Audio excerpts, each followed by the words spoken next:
영남 앞에 성도 여러분, 이번 동기신학 주제가 너의 하나님 여호와가, 다 같이 부르시겠습니다.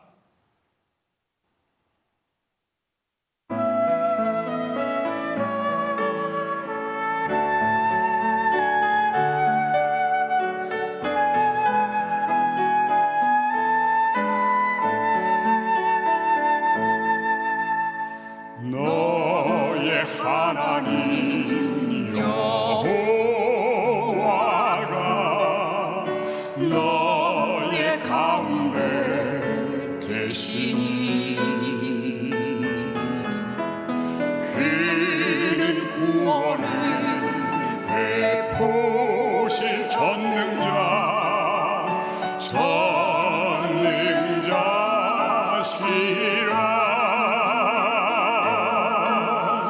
그가 너로 인하여 기쁨을 이기지 못하시며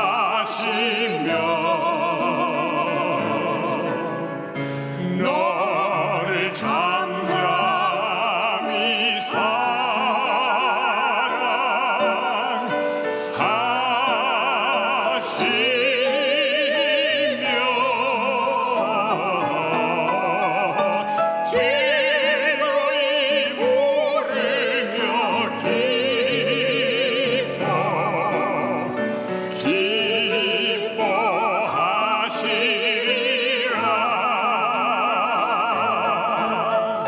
즐거이 부르며 기뻐하시리라. 즐거이 부르며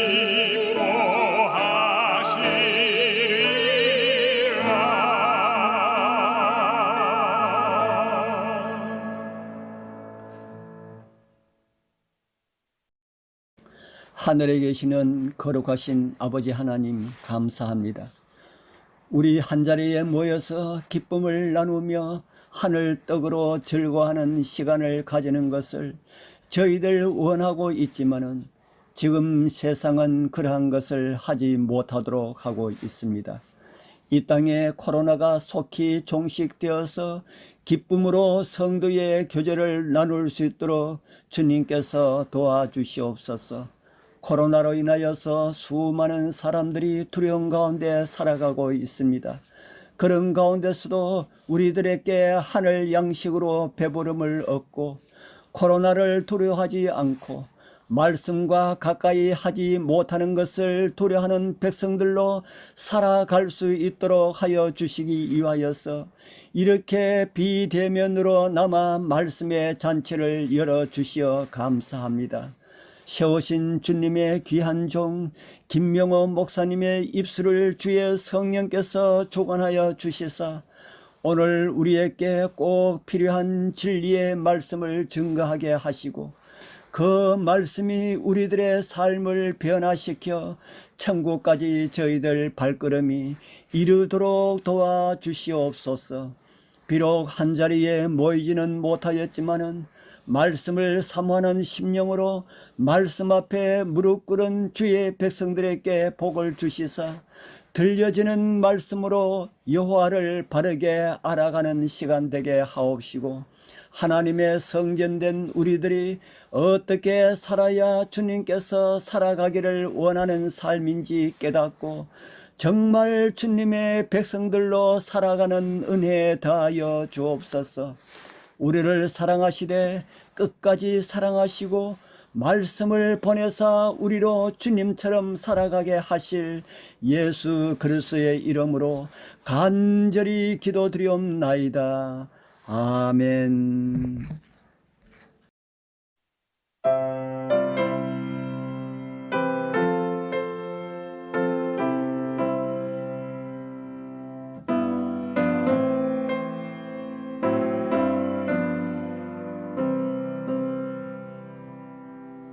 하늘 가는 밝은 길이 나 앞에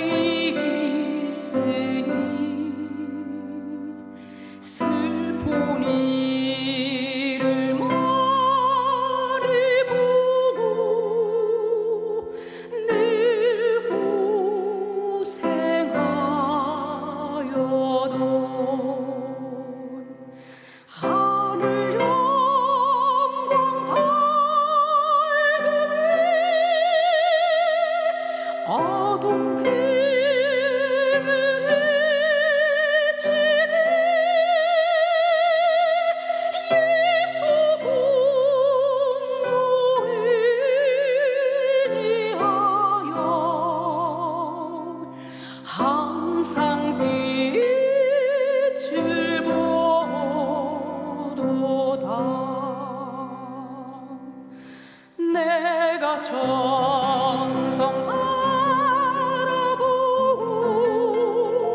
가까이 왔으니 아버지의 영광집에 가실 맘이 또다. 나는 부족하여도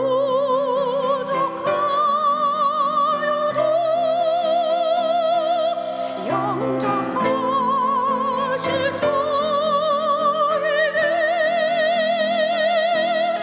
영광나라 계시는 그 우리의 소시로다.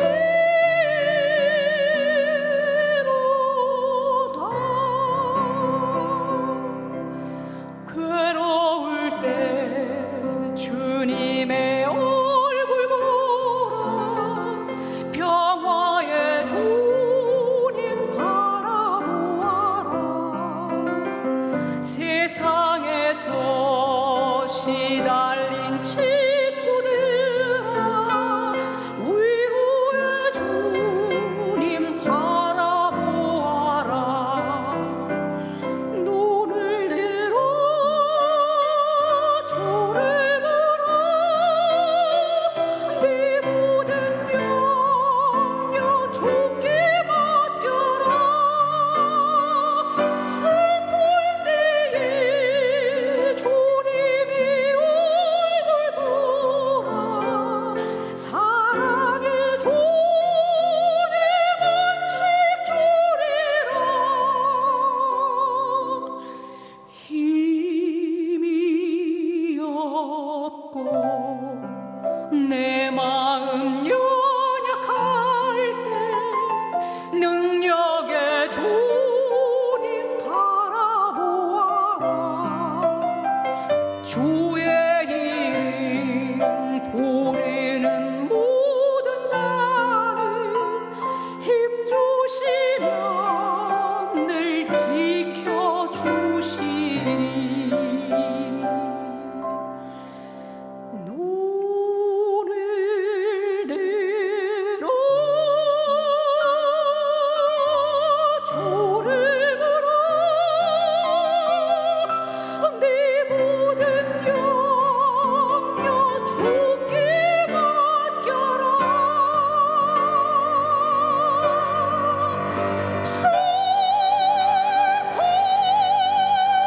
때에 주님의 얼굴 보라.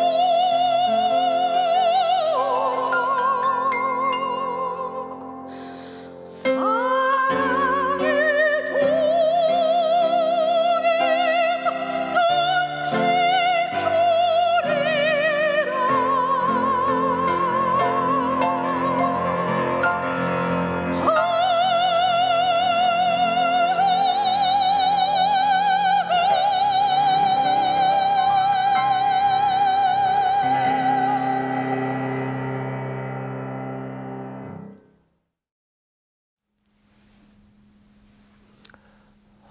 주님 안에서 평안하셨습니까? 우리가 다시 하나님의 말씀을 들을 수 있는 시간을 가지게 돼서 참 감사합니다. 함께 성령이 교회들에게 하시는 말씀을 듣는 복된 시간 되기를 간절히 바랍니다. 힘써 여호와를 알자, 이런 주제로 지난 시간에는 아들 여호와 하나님 이라는 제목으로 말씀을 나누었습니다. 그 아들, 예수님을 하나님의 아들이라고 하는 것은 근본적으로 본질적으로 아들이기 때문이 아니라 그분은 전능하신 하나님이시고 영존하시는 아버지셨지만은 우리를 구원하기 위하여 하나님의 아들의 신분으로 우리에게 주신 바 되어서 우리를 대신하여 우리의 죄를, 우리의 사망을 친히 담당하신 분이라는 사실을 지난 시간에 우리는 들었습니다. 그래서 이 구원의 복음을 바르게 깨닫기 위하여서는 아담의 후손으로 오는 사람들은 다 아담 안에서 죽은 존재들이기 때문에 산 자가 하나도 없다. 그런 말씀과 두 번째 원리로는 그렇기 때문에 인간을 구원하실 구주는 아담의 씨로, 아담의 후손으로 오실 수가 없다. 그래서 여자의 씨로 오셨다. 그래서 우리의 구주와 우리는 같은 점도 있지만은 여러 측면에서 우리를 구원하시기 위한 자격을 갖추신 분이기 때문에 아담 안에서 죽은 우리와는 다르시다는 사실을 말씀을 통해서 우리들이 들었습니다. 이 시간에는 여호와 하나님과 성전, 그런 제목으로 우리가 말씀을 듣고자 합니다. 제7일 안식일 예수 재림교회는 이 성소 봉사 문제를 성경적으로 올바르게 깨닫는 데서부터 출발한 교단, 교회라고 생각이 됩니다. 그래서 이 성전과 여호와 하나님이 어떤 관계가 있는가, 그걸 우리가 아는 일은 상당히 중요한 일이라고 생각을 합니다. 예레미야 17장 12절 13절에는 이렇게 말씀하고 있습니다. 영화로우신 보좌여 원시부터 높이 계시며 우리의 성소이시며 이스라엘의 소망이신 여호와여, 그렇게 기록했습니다. 이 말씀은 여호와 하나님이 우리의 성소시라고 선포했습니다. 그리고 우리의 이스라엘의 소망이라고 말씀하셨습니다. 그래서 무릇 주를 버리는 자는 다 수치를 당할 것이라. 다시 말하면은 성소이신 그분을 버리는 자, 떠나는 자 다 수치를 당할 것이라. 무릇 여호와를 떠나는 자는 흙에 기록되오리니 이는 생수의 근원이신 여호와를 버림이니이다. 이렇게 우리에게 계시해 주셨거든요. 우리의 시조가 하나님의 성전이었습니다. 성소로 지었습니다. 왜냐하면은 하나님이 그분과 같이 있었고 하나님의 생명을 그분에게 주셨기 때문에 그렇습니다. 그런데 그가 선악을 알게 하는 나무의 실과를 먹음으로 말미암아 뱀, 사탄의 유혹에 빠져서 말이죠. 그래서 하나님을 떠났습니다. 하나님을 떠났다는 말은 성소를 떠났다는 말과 같은 말입니다. 그래서 여호와를 떠나는 자는 흙에 기록되오리니 그렇게 기록했습니다. 왜냐하면 생수의 근원을 떠났기 때문이고 말합니다. 그래서 아담은 하나님의 생명에서 끊어졌습니다. 결과로 흙으로 돌아갈 것이라는 선고를 받았습니다. 그래서 여호와를 버리는 자는 흙에 기록됩니다.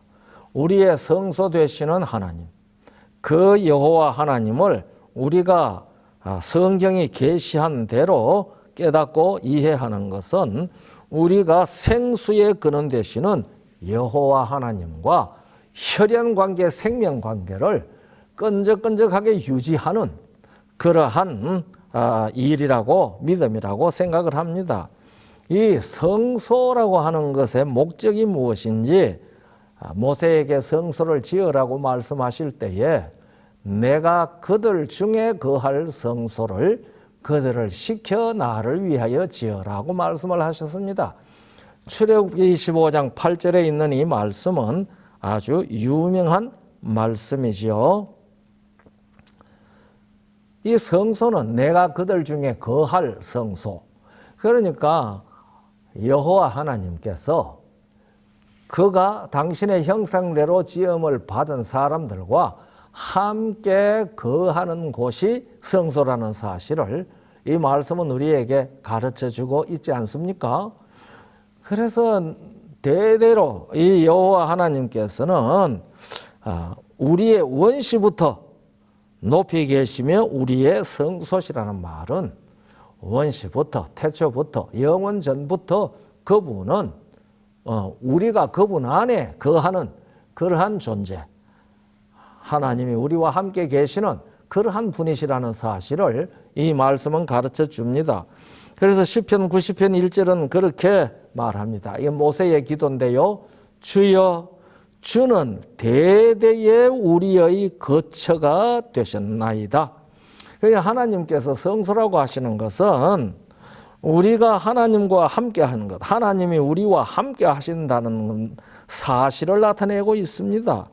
이것이 예수 그리스도로 이 땅에 구현되면서 말씀 하나님이신 그분이 육신이 되어 우리 가운데 거하셨는데, 이 거하신다는 말이 성소라는 뜻과 같습니다.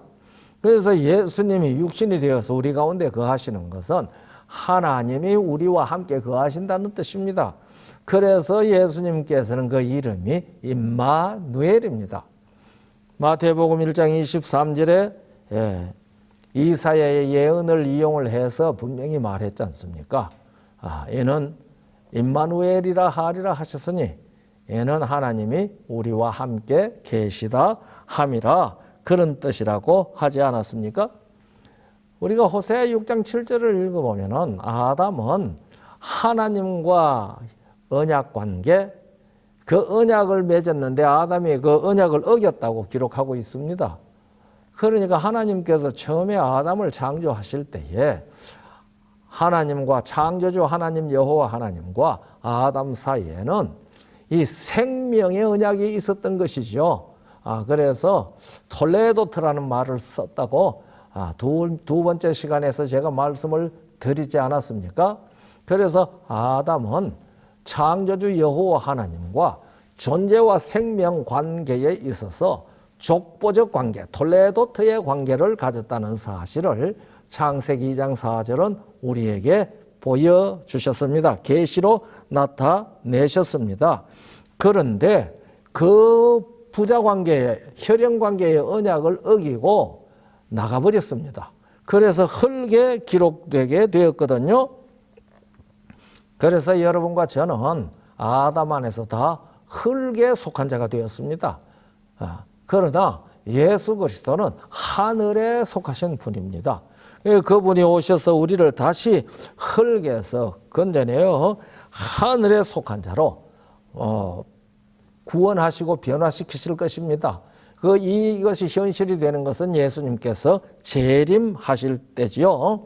그래서 이 빌립보 3장 20절 21절에는 우리의 시민권이 하늘에 있고 거기서 우리 주님께서 오셔서 우리의 이 낮은 몸을 자기의 영광의 몸의 형체와 같이 변화시킬 것이라고 가르쳐 주셨습니다. 저희가 아담이 태초에 가졌던 몸은 바로 이 영광의 형체와 같았지만은 이 언약을 어기고 떠났기 때문에 오늘날 같은 이러한 연약한 육체가 되었다는 사실을 성경은 우리에게 가르쳐주고 있습니다. 그런데 이 사실을 우리에게 분명히 가르쳐 준 것이 창세기 3장 15절이죠. 이 창세기 3장 15절은 우리가 잘 아는 대로 내가 여자와 원수가 되게 하고 너의 후손도 여자의 후손과 원수가 되게 하리니 여자의 후손은 너의 머리를 상할 것이요 너는 그의 발꿈치를 상할 것이라고 하는 예언입니다. 그러니까 이 성경에 있는 가장 긴 예언이 창세기 3장 15절입니다. 이 창세기 3장 15절에는 세 가지 예언이 포함되어져 있는데 그것은 곧 우리를 구원하시는 구원의 예언입니다. 그래서 여자의 후손이 온다는 것은 구주께서 탄생하신다는 예언입니다. 그 다음에 뱀이 여자의 후손의 발꿈치를 상한다는 것은 이 땅에 인간을 구원하기 위하여 오시는 여자의 후손 그분은 고난을 당하신다는 예언이죠. 그리고 여자의 후손이 뱀의 머리를 상하신다고 하는 그 예언은 구주의 승리, 마침내 뱀, 사탄은 머리가 상하고 망하고 없어지게 될 것이라고 하는 것을 나타내고 있습니다. 그래서 인간을 구원하는 이 구원 사업에는 여자의 후손이신 예수께서 뱀의 머리를 상해서 뱀의 존재를 없애는 일이 포함되어져 있습니다. 우리가 이것을 그냥 예수께서 사탄을 이긴다, 이런 말로 이해해 버리고 말면 이 말이 우리에게 나타내 주시고자 하는 복음을 올바로 다 이해하는 것이 아닌 것 같습니다. 그래서 이 말씀은요, 이 사탄을 없애기 위해서 심판을 하신다는 사상이 포함되어져 있다고 저는 그렇게 봅니다. 그래서 인간을 구원하는 구속 사업에는 심판이 필수적으로 들어있다는 사실을 우리는 이 말씀을 통해서 이해할 수가 있습니다. 깨달을 수가 있습니다. 그래서 이 구원 사업은 심판 사업이라고 할 수가 있습니다. 심판 사업, 하나님께서 예수 그리스도 안에서 하시는 심판 사업은 또한 구원 사업이라고 말할 수 있다는 말입니다. 우리가 잘 아는 요한복음 3장 16절부터 읽어보면요, 21절까지 하나님이 세상을 이처럼 사랑하사 독생자를 주셨으니 이는 저를 믿는 자마다 멸망치 않고 영생을 얻게 하려 하심이니라. 17절 하나님이 그 아들을 세상에 보내신 것은 세상을 심판하려 하심이 아니요 저로 말미암아 세상이 구원을 받게 하려 하심이라. 18절 저를 믿는 자는 심판을 받지 아니하는 것이요 믿지 아니하는 자는 하나님의 독생자의 이름을 믿지 아니하므로 벌써 심판을 받은 것이니라. 그 정죄는 이것이니 곧 빛이 세상에 왔으되 사람이 자기 행위가 악함으로 빛보다 어두움을 더 사랑한 것이니라. 악을 행하는 자마다 빛을 미워하며 빛으로 오지 아니하나니 이는 그 행위가 드러날까 함이요 진리를 쫓는 자는 빛으로 오나니 이는 그 행위가 하나님 안에서 행한 것임을 나타내려 함이라 하시니라.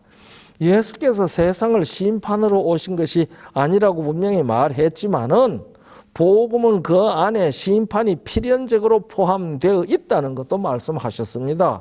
그래서 믿지 아니하는 자는 하나님의 독생자의 이름을 믿지 아니하므로 벌써 심판을 받은 것이니라 라고 말씀하지 않았습니까? 그래서 요한복음 3장 16절 그 유명한 말씀에도 심판이 들어있습니다. 하나님이 세상을 이처럼 사랑하사 독생자를 주셨으니 이는 저를 믿는 자마다 멸망치 않고 영생을 얻게 하려 함이라. 이 말은 곧 예수를 믿지 아니하면은 영생을 얻지 못하고 멸망한다는 다른 표현이지 않습니까? 그러니까 예수님은 이 땅에 오셔서 아담 안에서 멸망해 버린 사망의 존재가 되어 버린 우리들을 그 사망에서 영생의 생명을 얻어서 하나님과 함께 산자가 되어 산자의 땅에서 영원히 살 수 있도록 임마누엘의 경지, 우리 여호와 하나님이 우리의 대대의 거처가 되는 그런 경지에 이를 수 있도록 해 주셨는데 이것을 믿지 아니하는 자는 멸망에 그대로 있다는 말입니다. 이게 심판의 결과가 아니겠습니까? 그래서 예수님께서는 사람이 되어 오심으로 심판하는 권세를 받았다고 요한복음 5장 22절, 27절에 기록하고 있습니다. 22절 아버지께서 아무도 심판하지 아니하시고 심판을 다 아들에게 맡기셨으니 27절 인자 되물인하여 심판하는 권세를 주셨느니라.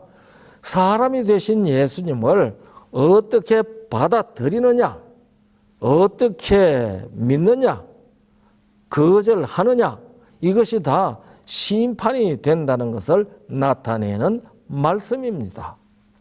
우리가 예수님을 하나님의 아들 구주로 믿으면은 우리는 죽어도 살아나는 영생의 생명을 얻습니다.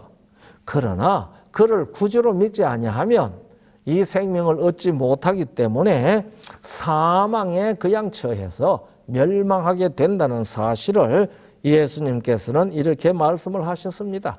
인자됨을 인하여 심판하는 권세를 주셨다고 말씀하신 것입니다.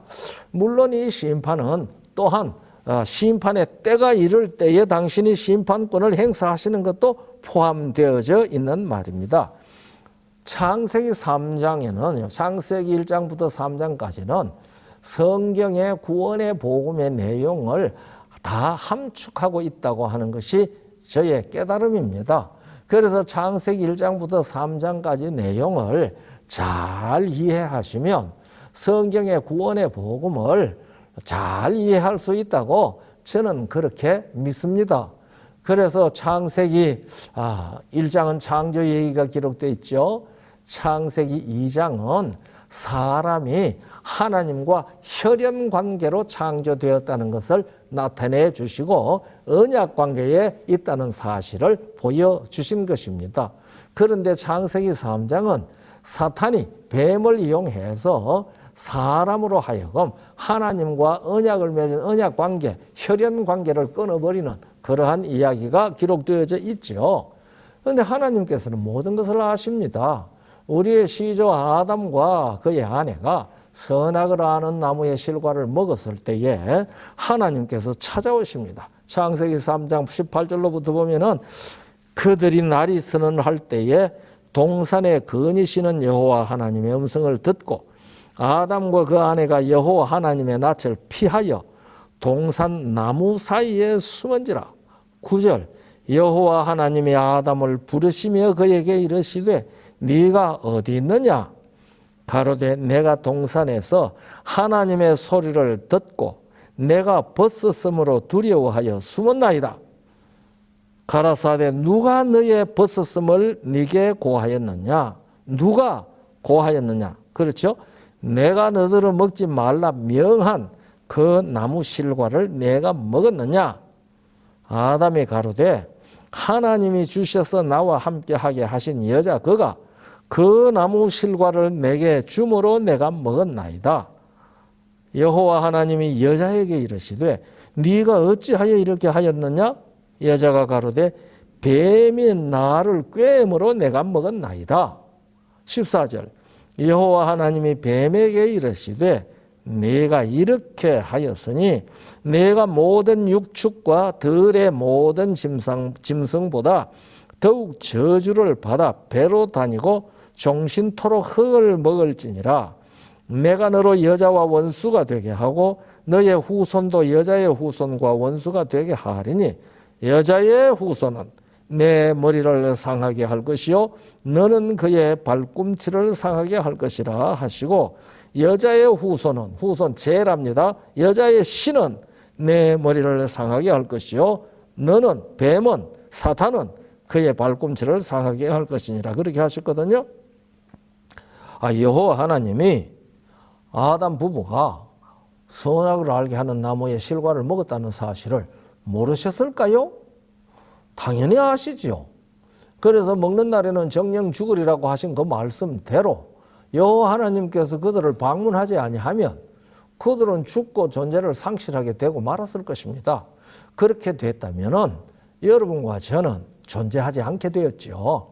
그러나 하나님께서 그들을 창조하시고 생육하고 번성하여 땅에 충만하라고 말씀하셨을 때에 그들은 생육하고 번성하여 땅에 충만해야 하는데 그 생육하고 번성하여 땅에 충만하는 아담과 아담 부부의 후손들은 아담 안에서 죽은 상태가 아니고 아담 안에서 하나님의 생명을 가진 영생하는 생명으로 땅에 충만하라는 말이거든요. 왜냐하면 그 말씀을 하실 때에는 죄라는 것이 세상에 없을 때 아닙니까? 그런데 선악을 알게 하는 나무의 실과를 먹어서 사망이 되어버렸습니다. 하나님이 주신 하나님의 생명에서 떠났습니다. 그래서 에베소 4장 18절에는 하나님의 생명에서 떠나 있다고 그렇게 말했거든요. 우리가 성경을 보면은 육체의 생명과 하나님의 생명이 뚜렷이 나타나는 것을 볼 수가 있습니다. 하나님께서 아담을 창조하시고 처음에 그 코에 생기를 불어넣으신 그 생명은 하나님의 생명입니다. 하나님의 씨를 그 속에 주셨다는 말입니다. 생명의 씨를 말이죠. 그런데 선악을 알게 하는 나무의 실과를 먹음으로 하나님의 생명의 씨가 없어졌습니다. 하나님께서는 먹는 날에 죽을 것이라고 그랬는데 바로 그날 죽는다는 뜻이거든요. 원문이. 그런데 안 죽었잖아요. 그래서 사람은 그날 안 죽었는데 그렇게 생각을 하는데요. 벌거벗은 것을 알게 되었습니다. 그래서 이 벌거벗었다는 말은요, 그들에게 입혀주신 빛의 옷이 없어졌다는 얘기거든요. 우리가 요한복음 1장 4절에 보니까 그 안에 생명이 있었으니 이 생명은 사람들의 빛이라고 그랬습니다. 그러니까 하나님의 생명이 그들 안에 있을 때에는 빛이 그들의 옷으로 보였거든요. 그래서 벌거벗었으나 부끄럽지 않았다는 말은 오늘날 우리가 입는 것 같은 이런 옷을 입었다는 말이 아니고 하나님의 생명이 그 속에 있으므로 옷이 빛으로 나타났다는 얘기죠.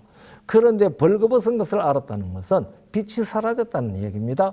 빛이 사라졌다는 말은 하나님이 주신 생명이 없어져 버렸다는 말입니다. 저는 그런 생각을 하거든요. 이 세상에 태어나는 포유류, 젖발이 동물들 말이죠. 이 젖발이 동물들은 태어날 때부터 옷을 입지 않고 태어나는 동물은 사람밖에 없습니다. 모든 젖발이 동물은요, 태어나서 빨갛게 태어났는지 모르지만은 조금 있으면 털이라는 옷이 납니다. 그런데 사람은 그거 안 되죠. 아무리 나와도 보세요. 벌거벗은 모습이 없어지는가. 털북숭이라도 벌거벗고 있는 겁니다. 그래서 사람은 자기 속에서 옷이 나오지 않습니다. 왜냐하면 태초에 생명력이 그에게 준, 하나님의 생명력이 그에게 입혀준 그 생명이 없어졌기 때문에 빛의 옷이 사라져 버렸습니다. 그래서 사람은 다른 사람이 옷을 지어 입혀야 합니다. 태초에 하나님께서 가죽 옷을 지어 입히신 그때부터 모든 사람들은 벌거벗은 수치를 가리기 위해서는 옷을 지어 입어야 합니다. 옷이 몸속에서 스스로 나는 거 아니잖아요. 이 말은 무슨 말인가 하면 사람 속에서 생명이 스스로 나오는 것이 아니라는 말입니다. 하나님께서는 아담 부부와 다시 말하면 우리와 혈연 관계를 맺으셨습니다. 그래서 이 하나님 아버지의 사랑, 여인보다 더 큰 사랑이라고 이사야 아마 49장에 말씀하셨잖아요. 여자가 그 태에서 난 아들을 어떻게 읽겠느냐. 그러나 그들은 잊어버릴지라도 나는 너희를 잊지 아니할 것이다. 너를 내 손바닥에 새겼다고 말씀하셨습니다. 이 사랑을 예레미야 31장 3절에는 이렇게 말합니다. 나 여호와가 옛적에 이스라엘에게 나타나 이르기를 내가 무궁한 사랑으로 너를 사랑하는 고로 인자함으로 너를 인도하였다 하였노라 그랬습니다. 이 사랑 때문에 다시금 생육하고 번성하여 땅에 충만하는, 다시 말하면 하나님의 생명으로 태어난 사람이 충만하는 일이 이루어지도록 하기 위하여 말씀 하나님 그분께서 마지막 아담으로 오신 것입니다. 첫 아담 안에서 잃어버린 그 생명을 마지막 아담으로 생명 자체이신 분이 사람 되어 오셔서 첫 아담이 죽은 그 죽음을 대신 죽어주시고 부활하셔서 아담 안에서 죽은 모든 사람들이 예수 그리스도 안에서 삶을 얻을 수 있게 해주셨는데 그 삶은 영원한 생명의 삶입니다. 그래서 이 생명을 받아들이면 예수 안에서 말이죠. 그는 영생을 얻는 것이고 이 생명을 받아들이지 아니하면 멸망하는 겁니다. 그래서 예수님은 이 땅에 오신 것 자체가 이 세상에 있는 사람들에게 심판이 되는 겁니다. 그래서 인자됨을 인하여 심판하는 권세를 주셨다고 그렇게 예수님께서 친히 말씀하신 것입니다. 그리고 이 사실을 창세기 3장 15절에서 뱀에게 선고하신 것입니다. 아담 부부에게는 네가 왜 그리 하였느냐? 내가 먹지 말라고 한 나무의 실과를 먹었느냐? 누가 너더러 먹게 하였느냐? 이렇게 물었어요. 그러니까 아담은 여자에게, 여자는 뱀에게 탓을 돌렸습니다. 그런데 뱀에게 네가 왜 이래 하였느냐? 묻지 않았습니다. 그렇게 하자마자 뱀에게 선고했습니다. 네가 그렇게 하였으니 모든 짐승보다 저주를 받아 배로 다니고 흙을 먹을 것이며 내가 너로 여자와 원수가 되게 하리니 너의 후손도 여자의 후손과 원수가 되게 할 것인데 여자의 후손은 내 머리를 상할 것이고 너는 그의 발꿈치를 상할 것이라고 선고하셨습니다. 하나님께서 다 하시는데 왜 굳이 아담 부부를 불러다가 그런 걸 물었을까요? 저는 이것이 뱀을 정죄해서 확실하게 이 두 정인 앞에서 이 두 정인이 어떻게 하나님과의 언약을 어겼는지 그것을 정언하게 하시고 뱀이 그것을 듣고 뱀도 그것 같이 들었잖아요. 그것을 자기가 죽을 수밖에 없는 존재가 되었구나 하는 것을 알도록 하시고 그에게 내 머리가 여자의 후손에게 의하여 상할 것이다, 죽을 것이다 그렇게 선고하신 거거든요. 그래서 뱀에게 선고하시기 전에 이 아담 부부를 신문하셔서 뱀은 반드시 죽어야 할 수밖에 없는 죄의 존재 자체라는 사실을 인식시키되 이것을 그 뱀에게만 인식시키고 아담 부부에게만 알게 하신 것이 아니고 온 우주로 하여금 뱀이 어떤 짓을 했는지 알게 하신 사건이라고 저는 그렇게 생각을 합니다. 그래서 창세기 3장에 나타난 이 사건은 하나님께서 뱀을 마지막에 불못에 던져 넣기 위하여 온 우주 앞에서 뱀의 실체를 확실하게 알려주기 위한 조사 심판의 과정이라고 저는 그렇게 깨닫습니다. 그런데 이 뱀이 머리가 상하기 전에 두 가지 선고를 하셨는데 배로 다니며 흙을 먹어야 한다는 것이고 하나는 여자의 씨가 와서 그의 머리를 상하고 네가 멸망한다는 이야기입니다. 종신토록 흙을 먹는 경험을 뱀은 할 것입니다.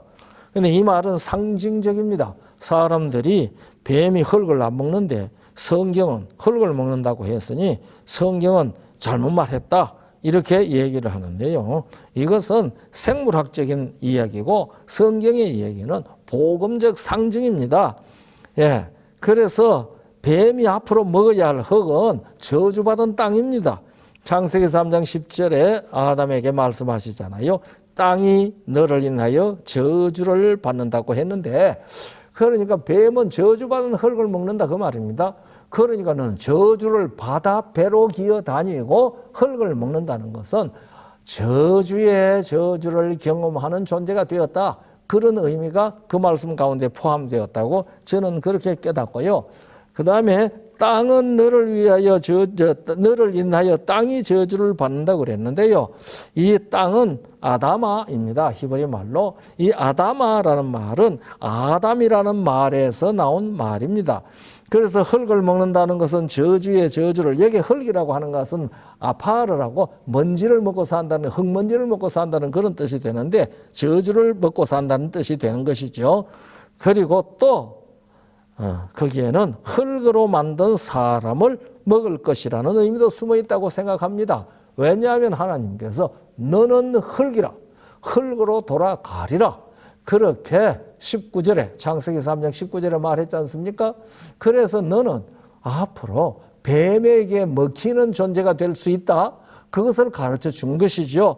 과연 사탄은 사람을 삼키려고 호시탐탐 노리고 있습니다. 그런데 성경은 베드로전서 5장 8절 9절에서 대적마귀가 우는 사자같이 두루 다니며 삼킬 자를 찾는다고 그랬거든요.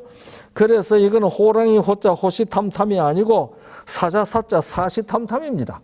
그러니까 이 사자처럼 뱀이 우리를 삼키려고 노리고 있습니다. 그런데 사실 아담과 아담의 자손은 몽땅 사탄에게 삼킴받은 자들입니다. 사탄은 사망의 권세를 잡은 자 아닙니까?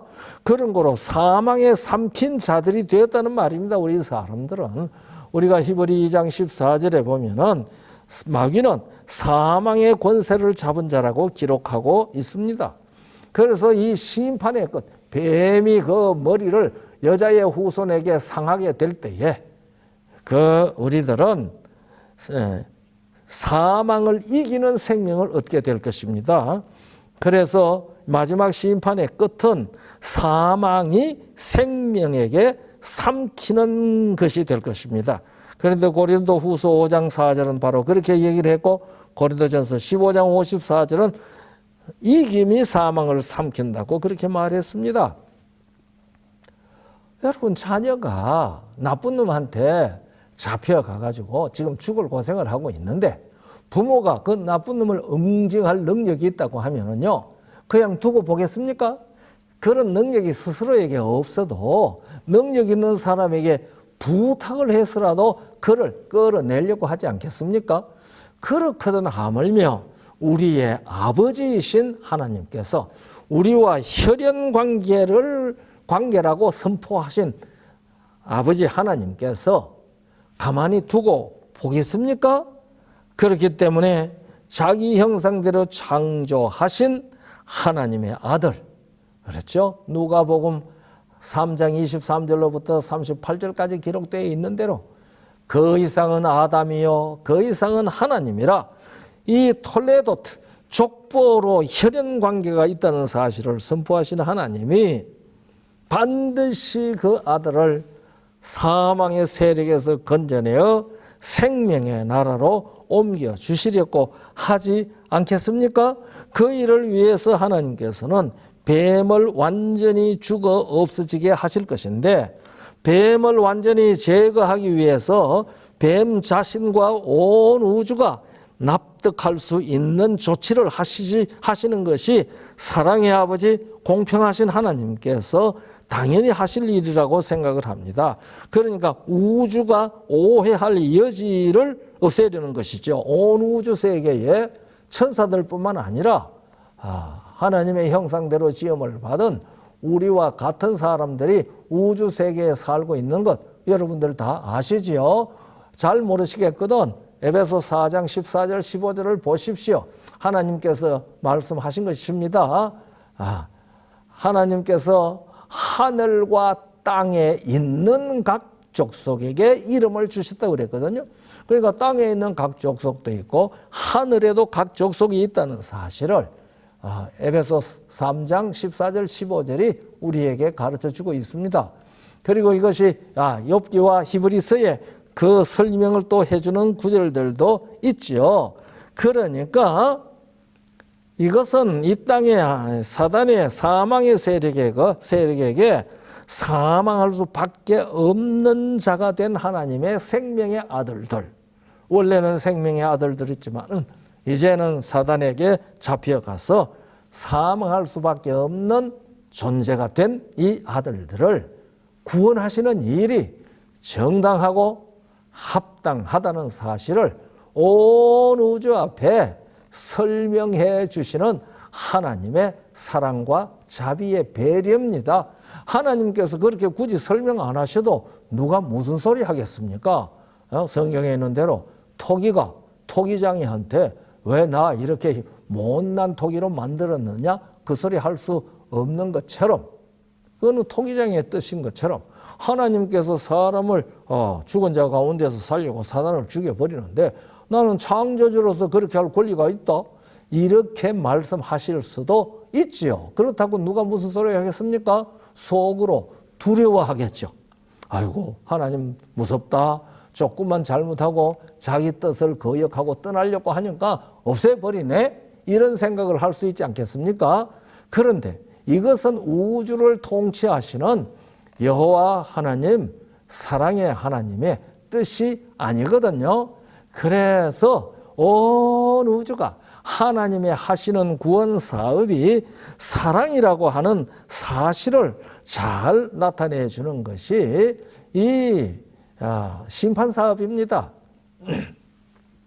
그래서 거기에는 이 속죄 사업, 다시 말하면 조사해서 온 우주가 알 수 있도록 하는 그런 일이 있을 것이라 하나님께서 우리에게 이미 말씀하셨죠.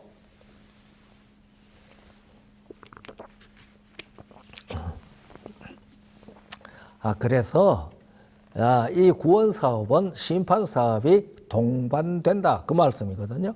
그 창세기 3장 15절에 여자의 후손이 뱀의 머리를 상하게 한다고 하는 그 말씀 안에서 이미 구원 사업, 심판 사업이 구원 사업에 포함되었다는 사실을 우리에게 가르쳐 주고 있습니다. 그런데 예수님께서 우리에게 성령께서 오시면 어떤 일을 하실 것인지 요한복음 16장 7절로 11절에 말씀하셨습니다. 그러하나 내가 너희에게 실상을 말하노니 내가 떠나가는 것이 너희에게 유익이라. 내가 떠나가지 아니하면 보혜사가 너희에게로 오시지 아니할 것이요 가면 내가 그를 너희에게 보내리니 요한복음 16장 7절입니다. 8절 그가 와서 죄에 대하여 의에 대하여 심판에 대하여 세상을 책망하시리라. 죄에 대하여라 하면 저희가 나를 믿지 아니하며 의에 대하여라 하면 내가 아버지께로 가니 너희가 다시 나를 보지 못하며 심판에 대하여라 하면 이 세상 임금이 심판을 받았음이니라. 예수님께서 이렇게 성령께서 하실 일을 설명을 해 주셨는데 이 말씀이 그리 쉬운 말씀은 아닙니다. 죄에 대하여라 하면 저희가 나를 믿지 아니하며 예수 안 믿는 것이 죄라고 하시는 말씀인가 보다. 그렇게 이해할 수 있죠. 그런 대로 어렵지 않습니다. 그러나 두 번째 의에 대하여라 하면 내가 아버지께로 가니 너희가 다시 나를 보지 못하며 예수님께서 아버지께로 가서 우리가 예수님을 다시 보지 못하는 것이 왜 의에 대한 것일까? 이 구절은 이해가 참 쉽지 않습니다. 그래서 이 성경 가운데 난해절 중에 하나인 것 같아요. 그리고 이제 심판에 대하여라 하면 세상 임금이 심판을 받았습니다. 그거는 사단이 심판을 받았다는 말이구나. 이렇게 생각을 할 수 있는데 두 번째 의에 대하여라 하면 이것은 참 이해가 곤란한 것 같아요. 그런데 이것은 성소 봉사를 중심으로 성소 구조와 그 봉사를 중심으로 이해하면 아주 쉽습니다. 그래서 이것은 예수 그리스도께서 이 땅에 오셔서 구원 사업을 하는 데 있어서의 세 부분을 우리에게 가르쳐 주는데요. 그것은 예수께서 첫째 부분, 죄에 대하여라 하면 저희가 나를 믿지 아니하며 하는 부분에서 예수께서 죄를 사하기 위하여 대신 죽어 주실 것이라고 하는 것, 그 사실이 암시되어 있고요. 의에 대하여라 하면 나를 보지 못한다. 내가 아버지께로 가니 너희가 다시, 너희가입니다. 이건 저희가가 아닙니다. 너희가 다시 나를 보지 못한다고 하는 것은 이것은 속죄 봉사를 뜻하는 겁니다. 그리고 마지막 심판에 대하여라 하면 이 세상 임금이 심판을 받았습니다. 이것은 심판 봉사입니다.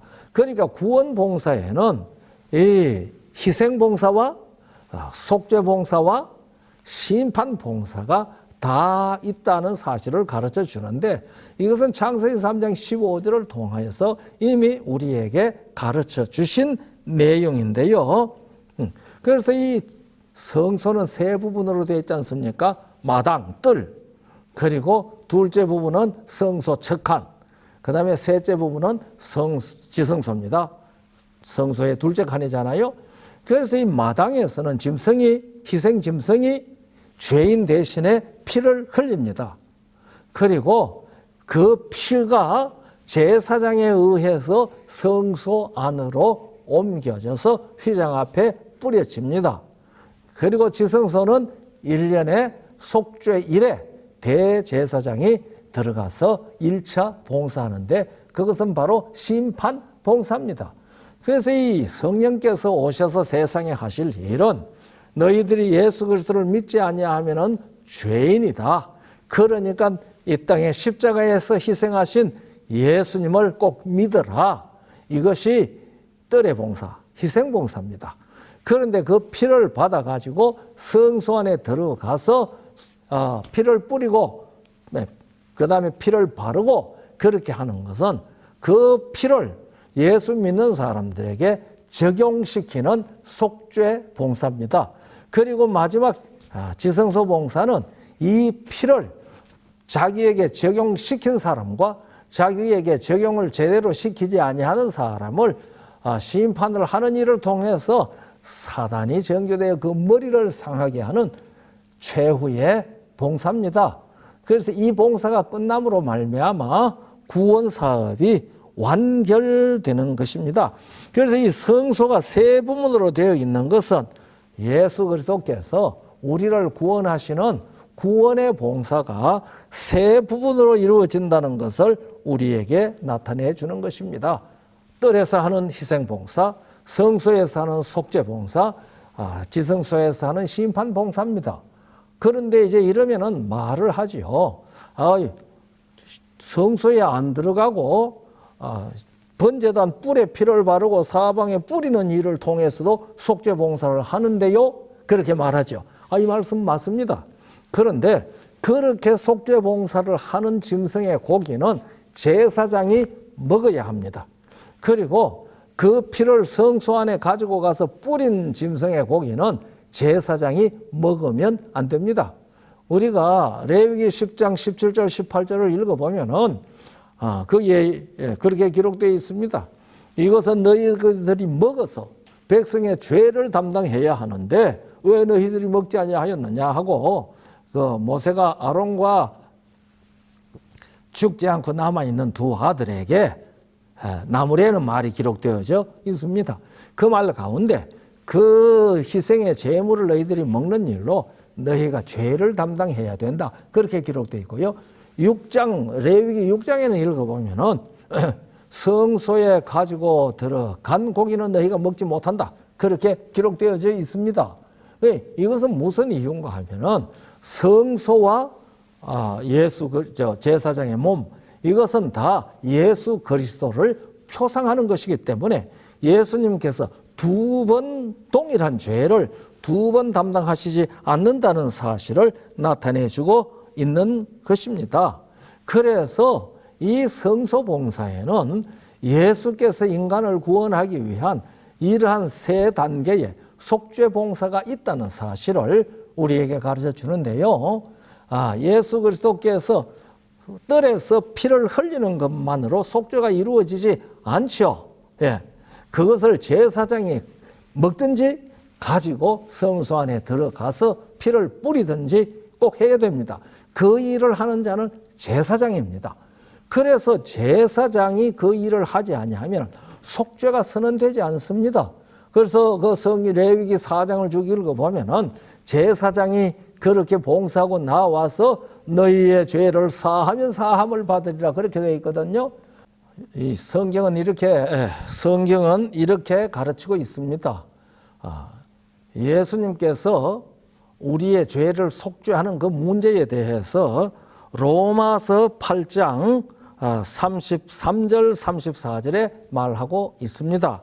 거기에 뭐라고 말했는가 하면은요. 누가 능히 하나님의 택하신 자들을 송사하리요 의롭다 하신 이는 하나님이시니 누가 정죄하리요 죽으실 뿐 아니라 다시 살아나신 이는 그리스도 예수시니 그는 하나님 우편에 계신 자요 우리를 위하여 간구하시는 자신이라 그렇게 기록하고 있거든요.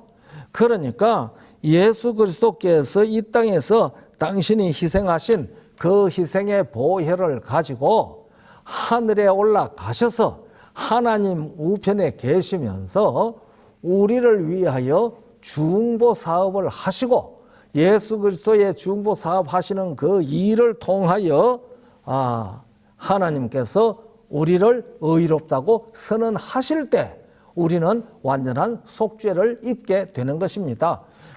사람들은요, 예수 그리스도께서 십자가에 피 흘리시는 일을 통해서 우리의 속죄가 이루어진다고 생각을 하는데 맞는 말이기는 한데 맞지 않는 말이거든요.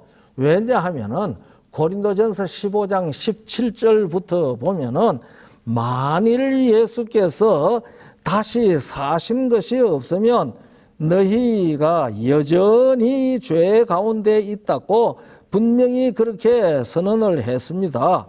예.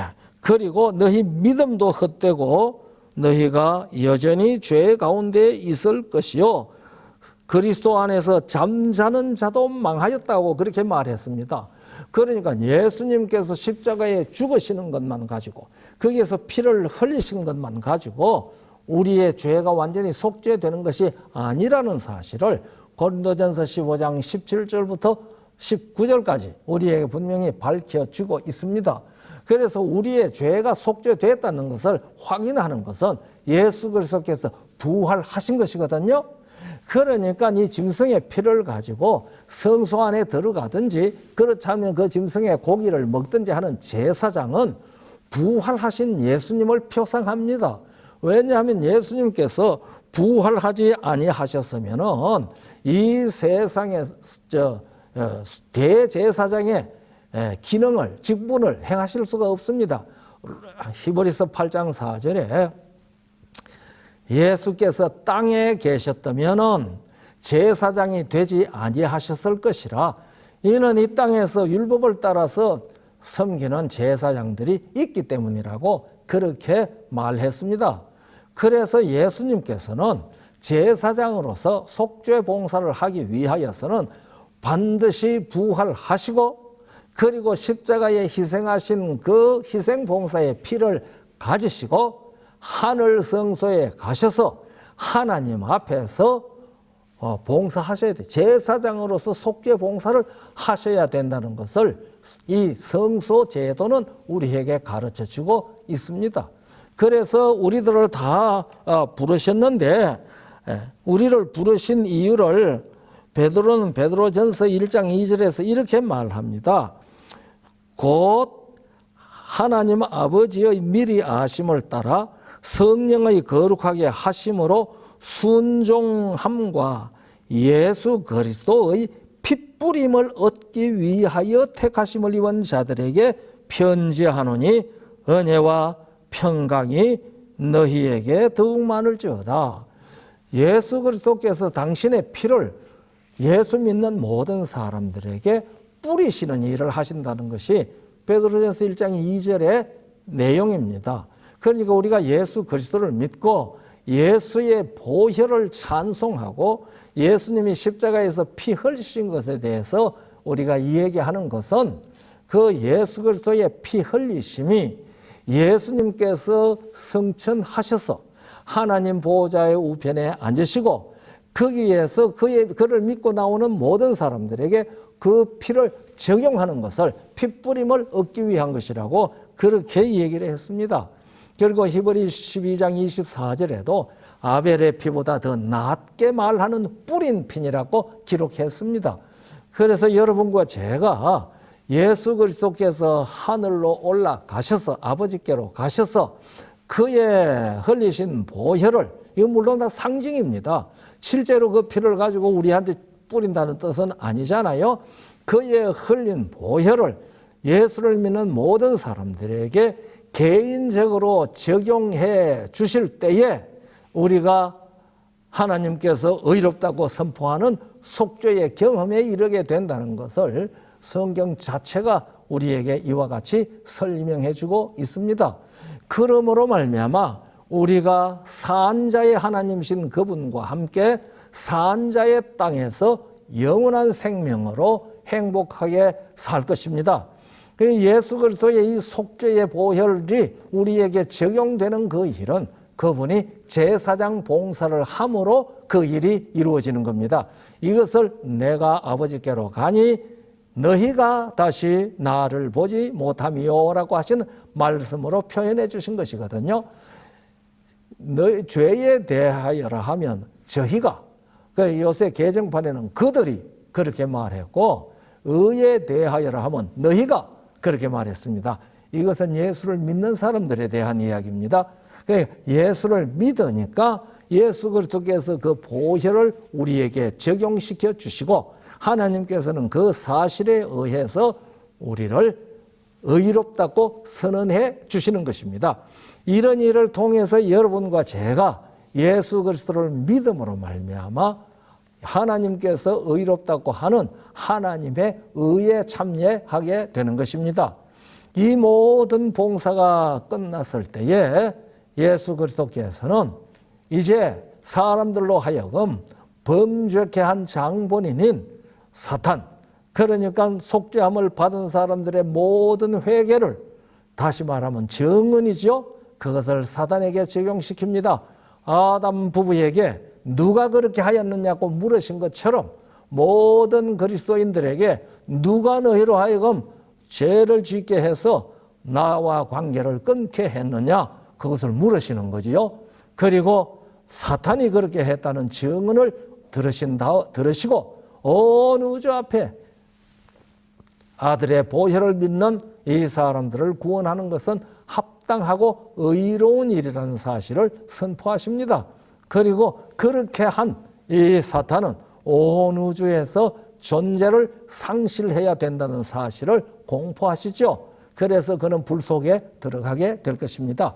이것이 성소와 여호와 하나님, 이 사선 속에서 하나님이 예수 그리스도 안에서 이루시는 속죄의 봉사가 성소를 통해서 나타나고, 그래서 마침내 여러분과 제가 성소 되시는 하나님 예수 그리스도 안에서 대대로 우리의 거처가 되시는 그분과 함께 임마누엘의 경험으로 영원히 함께 사는 행복을 누리게 될 것입니다.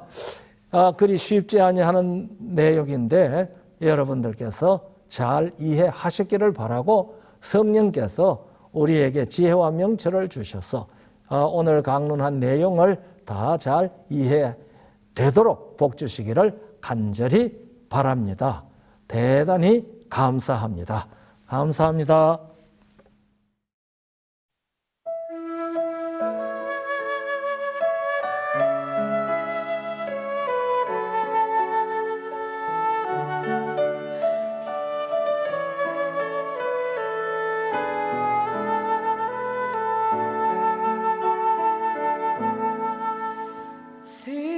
세상은 모두 어두워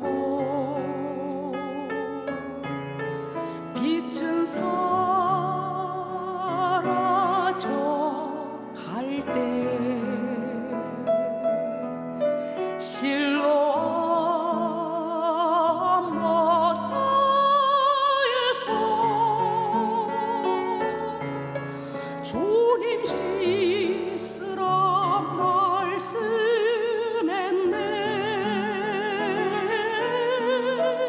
우리 비록 연약하고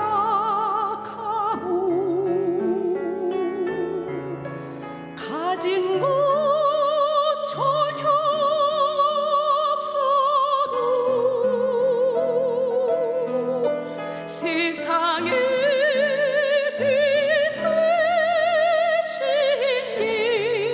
예수님, 나의 마음속에 빛이 되리. 오 주여 우리가 실로암 못이 되게 하소서. 오 주여 우리가 보냄받은 자 되게 하소서.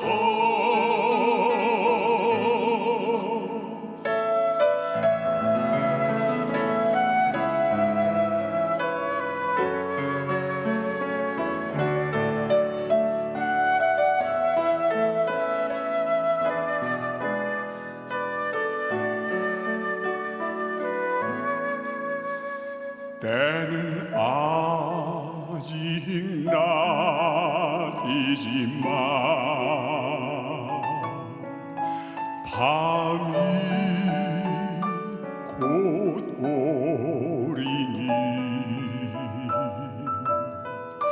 그때엔 아무라도 주님의 일할 수 없네. 우리 오늘 지쳐 있고 쓸쓸한 길을 가지만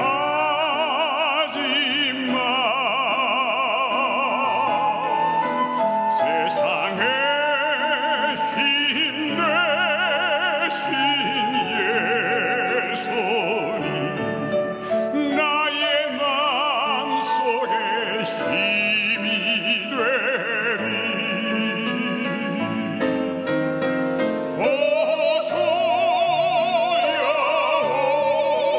우리가 주님의 일하게 하소서. 오 주여 우리가 세상에 빛 되게 하소서.